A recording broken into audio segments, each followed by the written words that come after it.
Dan sementara itu pemirsa, pengesahan peraturan pemerintah pengganti Undang-Undang Perpu Ormas menjadi Undang-Undang dilakukan melalui voting. Ya, pemungutan suara dilakukan setelah upaya musyawarah mufakat tidak tercapai. Rapat paripurna pengambilan keputusan Perpu Ormas menjadi undang-undang dihadiri 445 anggota DPR. Pengesahan disepakati melalui voting setelah upaya musyawarah mufakat tidak tercapai.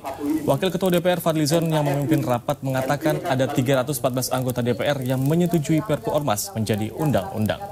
Sebelum pengesahan dilakukan, seluruh fraksi menyampaikan pandangannya. 7 fraksi menyetujui pengesahan Perpu Ormas, yakni PDIP, Golkar, Demokrat, PKB, P3, Nasdem, dan juga Hanura.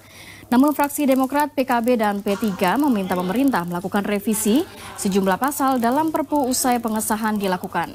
Sementara 3 fraksi lainnya, yakni Gerindra, PAN, dan juga PKS, secara konsisten menolak Perpu Ormas menjadi undang-undang.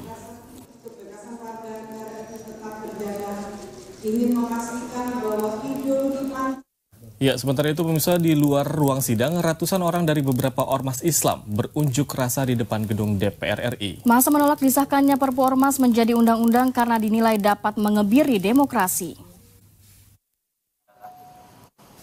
Untuk mengawal sidang paripurna tentang Perpu Ormas, ratusan orang dari beberapa organisasi Islam berunjuk rasa di depan gedung Dewan Perwakilan Rakyat atau DPR Tanah Abang, Jakarta Pusat pada Selasa pagi. Dalam orasinya, massa menolak Perpu Ormas disahkan menjadi undang-undang karena dinilai akan mengebiri demokrasi. Selain itu, Perpu Ormas ini juga dinilai bertentangan dengan Undang-Undang Dasar 1045. Sementara itu, jika tuntutan mereka tidak dipenuhi, massa mengancam akan menginap di depan DPR sampai tuntutan mereka dipenuhi. Ini adalah aksi untuk seluruh umat dan seluruh Indonesia dalam rangka menolak Perpu Ormas ini nomor 2.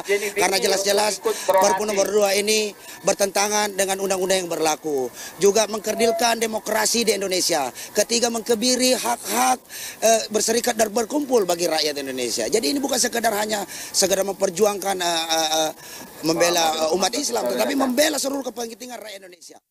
Pemandangan menarik justru terlihat dalam aksi demo menolak Perpu Ormas di luar gedung DPR RI. Ya, pasukan Asmaul Husna dari Polda Metro Jaya bersama dengan massa aksi melakukan ibadah sholat zuhur berjamaah. Walaupun dipisahkan dengan kawat berduri dan juga pagar pintu di gedung DPR MPR, ibadah sholat zuhur yang dipimpin oleh Ketua DPP Hizbut Tahrir Indonesia Rohmat S. Labib berjalan dengan khusyuk. Usai melakukan sholat zuhur berjamaah, massa kembali berdemo menolak pengesahan Perpu nomor 2 tahun 2017. Menjadi undang-undang, tidak hanya kaum pria, kaum wanita juga ikut berbaur dalam menyuarakan protes terhadap pengesahan Undang-Undang Ormas. Massa yang berasal dari Jakarta maupun dari luar Jakarta ini telah berkumpul sejak pagi hari tadi. Sementara itu, personel gabungan polisi, TNI, serta pengamanan internal melakukan penjagaan di beberapa titik dengan dilengkapi alat taktis. الله أكبر الله أكبر لا